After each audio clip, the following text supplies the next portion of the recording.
is there a connection between scoliosis and ADHD? Scoliosis is a spinal condition that causes an unhealthy spinal curvature to develop. Scoliosis is also a progressive condition, which is its very nature to get worse over time. And this worsening can happen quickly in adolescence and slowly in the adult form. And this progressive nature of scoliosis can not only cause postural and movement changes, but it can also lead to pain, especially in adult patients. Now, when we look at ADHD, or attention deficit hyperactivity disorder, this is a mental health condition that causes a number of effects from difficult focusing, paying attention, to hyperactivity, and even impulsive behavior. Scoliosis and ADHD are distinct conditions. However, is there a relationship that one potentially causes another? While some studies show a connection between the two conditions, neither have been identified as a cause of the others to develop. So if you have scoliosis, we're unsure if you will develop ADHD, and you have ADHD, we're unsure if it will cause you to develop scoliosis. But there are some connections. Research shows that higher rates of ADHD and other mental health conditions are more common among adolescents with scoliosis. Adolescents with idiopathic scoliosis are most commonly diagnosed between ages of 10 and 18. And these mental health problems may be a result of the patient experiencing scoliosis, which affects the way they think and the way they function. Even though this association is unclear, as ADHD, we do know it's a neurodevelopmental disorder, and scoliosis we know can cause neurological symptoms. And this can account for a higher incidence of ADHD in adolescents with scoliosis. But again, we're not completely sure if the ADHD is occurring because the person has scoliosis, which is affecting their brain chemistry, or it's actually connected to the problem.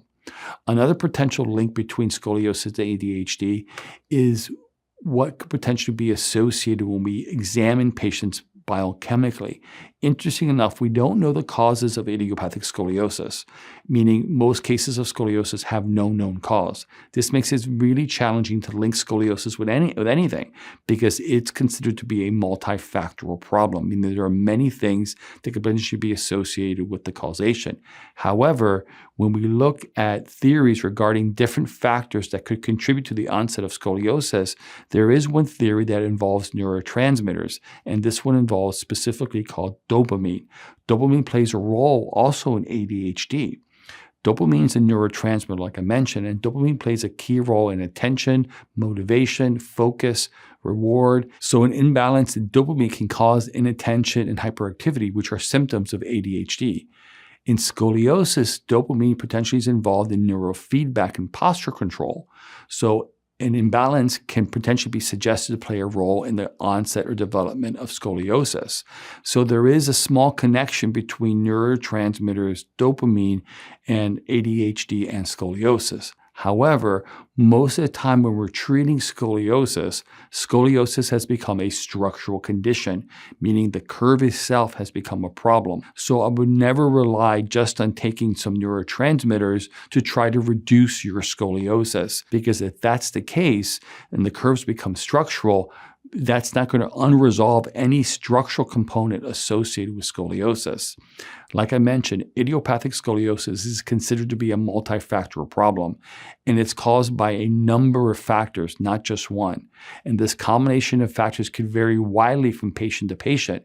In fact, if I have 10 patients with idiopathic scoliosis in front of me, more than likely those 10 patients have scoliosis for 10 completely different reasons. So looking at just one cause or one factor being the causation is more than likely not the case. However, since there is a connection between ADHD and scoliosis remains unclear, the link may be more indirect than direct, but it is something that we would have to consider with each individual patient and how they present. Thanks for watching. I hope you found this information helpful. If you have any questions about this topic or other scoliosis questions, type in the comments below and let us know. And finally, subscribe and hit the bell icon to be notified of when we publish new videos just like this.